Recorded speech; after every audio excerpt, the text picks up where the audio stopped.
I'm so proud of it. When you go to a classical concert, you look at the program, who's coming, who's playing, which symphony. In my case, they don't know, and I don't tell them.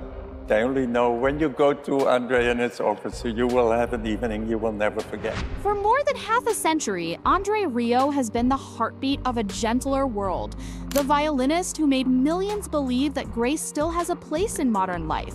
His waltzes turned empty plazas into oceans of joy, where laughter and tears moved in rhythm beneath the stars. Yet behind that radiant smile and glittering stage lights lies a man who has fought battles few could imagine, battles not with fame, but with balance, exhaustion, and the quiet toll of time itself. Every performance today is a delicate dance between strength and fragility, a test of endurance wrapped in melody. Still, his bow rises, his spirit steady, reminding us that beauty often lives on the edge of pain. If André Rieu's music has ever comforted you through difficult days, consider subscribing and stay with us as we uncover the untold stories of the artists who gave the world its most timeless sound.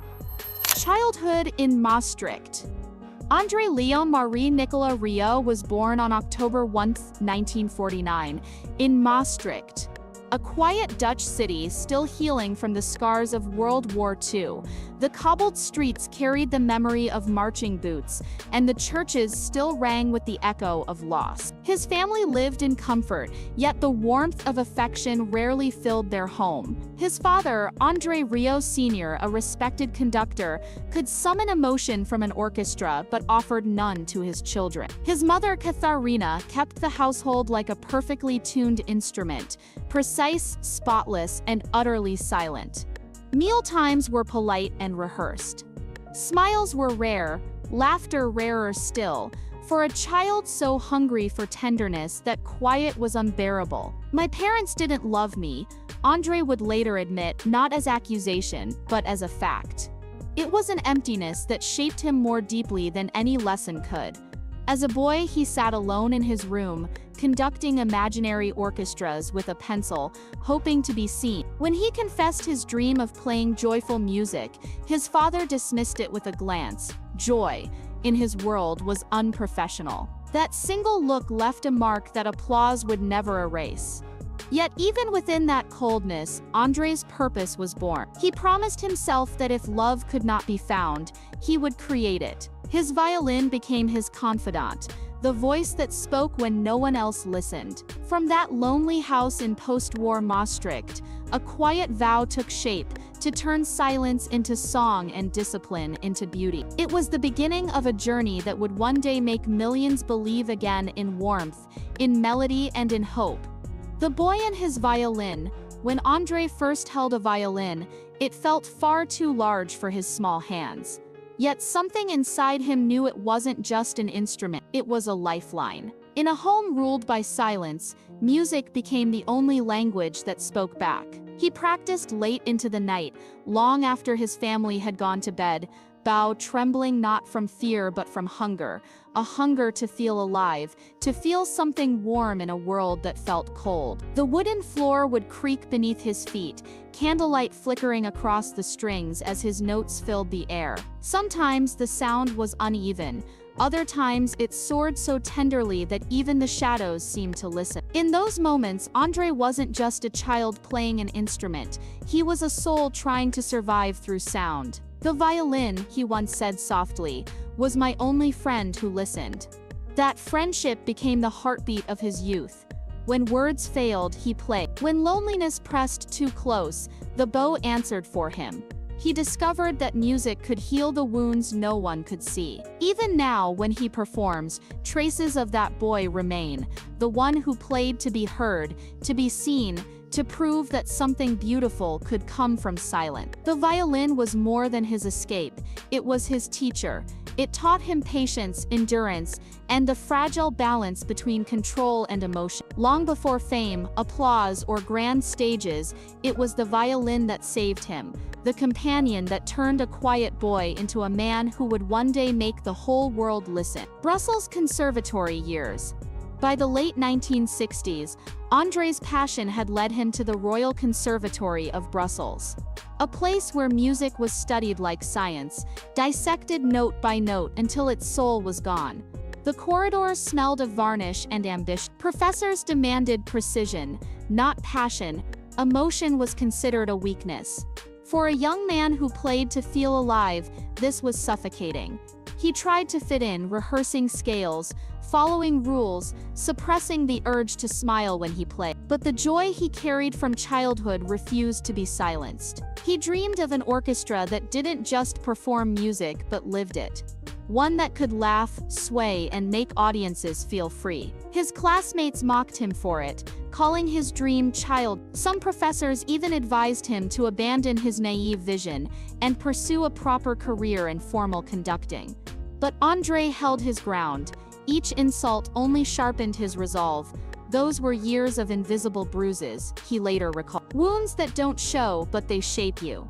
Beneath the criticism, a quiet rebellion took root. He didn't want to change classical music's structure. He wanted to change its spirit. It was there, in those austere classrooms, that André realized joy was not the opposite of art. It was the heart of it. The coldness of that conservatory taught him something vital, that music without emotion is just sound. One day he would prove to the world that happiness, too, deserves a place on the concert stage. Quick pause. If stories like this move you, tap subscribe and stay with us for more untold journeys behind the music. Love and rebellion. In 1978, after years of discipline, rejection and quiet defiance, André decided to risk everything for his dream. He gathered a handful of musicians in Maastricht, artists who, like him, believed that music should bring people together, not intimidate them. In a modest rehearsal room, filled with second-hand chairs and borrowed instruments, the Maastricht Salon Orchestra was born. Those early performances were humble, small halls, drafty rooms, a few dozen listeners. But for the first time, the laughter in the audience was real, and so was the joy. André was no longer chasing perfection. He was building connection. Each note felt like a rebellion against the cold, elitist world of classical music that had once rejected him. Beside him stood Marjorie, the woman who saw the light in him long before the world did. Intelligent, strong, and endlessly loyal, she became both his partner and his compass. Their love faced fierce opposition. His mother refused to attend their wedding, severing one of the last fragile ties to his family. It hurt, André later admitted, but it gave me freedom. That heartbreak became the soil from which his independence grew. Together, André and Marjorie built not just a marriage, but a movement, one that believed music could heal, unite, and inspire. She handled the logistics, he carried the melody, and through their partnership, the seeds of his future orchestra began to bloom. What started as rebellion soon became revelation, proof that love, like music, can defy silence and reshape destiny. Birth of the Johann Strauss Orchestra, 1978-1988. By 1978, André Rieu's quiet defiance had matured into conviction. He wanted to bring joy back to classical music, not in grand halls for the elite, but in places where ordinary people could feel it. So, with no blessing from his family and no financial security, he gathered a small group of musicians who believed that music could heal. In a modest rehearsal room in Maastricht, the Johann Strauss Orchestra was born. Just 12 members and a dream fragile enough to break at any moment. The early years were brutal. Concerts drew small crowds. Applause was warm but income scarce. André sold belongings, borrowed endlessly, and skipped meals so his musicians could be paid first. He rehearsed until his fingers ached and the world blurred before his eyes. "If I fall," he once told himself, "let it be on stage. At least I'll fall in music." Those years shaped him more than any fame that would follow. Nights in freezing hotels, counting coins under dim lamps, were balanced by moments when laughter filled tiny halls and strangers danced again. He wasn't just building an orchestra, he was building each note was an act of resistance against despair. By 1988, when the orchestra performed its first major concert, the applause was thunderous, not just for the music, but for the endurance behind it. André Rieu had turned struggle into sound, and the man who once played for comfort now played for the world. The 1995 breakthrough. In 1995, destiny met determination. During a UEFA Champions League halftime performance, André and his orchestra played Shostakovich's Waltz. The stadium fell silent, tens of thousands listening, breath held, before erupting into applause that echoed across continents. Overnight, the man once dismissed as sentimental became a global phenomenon. That single performance opened the world's doors, television specials, international tours, and sold-out arenas.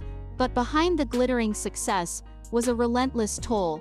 André now carried the weight of hundreds of lives, musicians, staff, technicians, all depending on him. He was no longer just an artist, he had become an empire's heartbeat.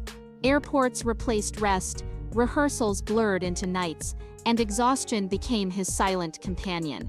His smile remained radiant, but every concert demanded more strength than the audience could ever imagine. That night changed my life, he later said. But it also became my greatest test, to keep the light burning without burning myself. The joy that once defined him began to battle fatigue. The orchestra grew, but so did the pressure. Fame had lifted him high, yet it demanded a price that no applause could repay. Still, André played on, each performance a vow to his younger self, that happiness, no matter how heavy the burden, was still worth sharing with the world. Empire and Exhaustion 2000-2009. As the 2000s unfolded, André Rieu built something few artists ever dared to dream: a self-sustaining musical empire. He managed every detail himself: production, recording, marketing, and the logistics of global tours. From his hometown of Maastricht, he oversaw hundreds of staff, fleets of trucks, and dozens of properties that stored costumes, instruments, and memories. His empire wasn't born from vanity. It was built to protect his art and his people. "My orchestra is my family," he often said, "and you don't abandon family," but behind the grandeur lay an invisible battle. The pace was punishing, sleep became rare, and dizziness returned like an old ghost. Every performance felt like a triumph and a test. Then in 2009, a wave of cancellations and illness hit all at once, and the losses were staggering. More than $15 million vanished in months. Yet André refused despair. He didn't measure success in profits, but in loyalty, ensuring his musicians were paid, the tours rebuilt, the music restored. "I wasn't sleeping," he admitted later. "I was calculating not profit, but survival." The world saw chandeliers and smiles, few saw the exhaustion behind them. But through sheer will, André endured. His empire stood not on luxury, but on love disguised as discipline. And as he raised his bow under the lights, he reminded the world that true greatness is not the absence of struggle. It is the grace to keep creating through it. Quick reminder, don't miss the next legend's story. Hit subscribe and keep the melody alive with us. Illness, loss, and collapse. By 2010, 2024. By 2010, decades of sleepless flights and endless touring began to weigh on André Rieu's body. A sudden viral infection struck his inner ear, stealing his balance and forcing him to cancel shows for the first time in his career. "It was like the ground itself moved," he said later, a frightening moment for a man whose life was built on rhythm. Recovery was slow, and just as strength returned, tragedy struck. In 2016, his closest friend and trombonist Ruud Merckx collapsed mid-tour and never returned. The orchestra lost a brother, and André began leaving a single bar of silence in every performance. A wordless tribute that audiences never knew was for Ruud. Then came Mexico. 40,000 fans filled the arena as Rieu raised his bow. Moments later, he collapsed on stage and was rushed to hospital. According to André Rieu movies, the concerts were cancelled after an acute attack of flu, marking one of the most difficult nights of his long career. It was a reminder that even legends are mortal. Each concert since has been a quiet victory, a man defying time, playing not for fame but for life itself. Family, The hidden orchestra, behind every note André Rieu has ever played, stands a family that turned endurance into harmony. His wife Marjorie has been his anchor for more than 50 years, the steady pulse behind every curtain call. While the world saw chandeliers and applause, she handled the unseen chaos, contracts, travel plans, and the fragile rhythm of his health. She saved my life more times than music ever did. André once said quietly. Their son Pierre grew up among violin cases and sheet music. As an adult, he became not only a producer but his father's guardian, managing lighting, tempo, and even the moments of rest that keep André's fragile balance steady. When the applause ends, Pierre once reflected, "That's when my real work begins, making sure my father wakes up strong enough to play again." Then there is Daisy, André's granddaughter, a child whose laughter fills the same halls that once echoed with loneliness. Her tiny fingers on the piano remind him of his own beginnings, a boy seeking warmth in sound. "It's as if the music has found a new body to live in," he whispered once. Watching her play, together they form his hidden orchestra, not one of strings and brass, but of loyalty, patience, and love. Through them, André has learned that legacy is not written in records sold or tours completed, but in the lives that keep the melody alive long after the spotlight fades. Silence and rebirth, 2020 pandemic. In 2020, the world fell silent, and so did André Rieu's music. The pandemic halted concerts across continents, grounded his orchestra, and replaced half a century of ovations with the hum of quiet rooms. For a man who lived by rhythm, the sudden stillness felt like losing breath itself.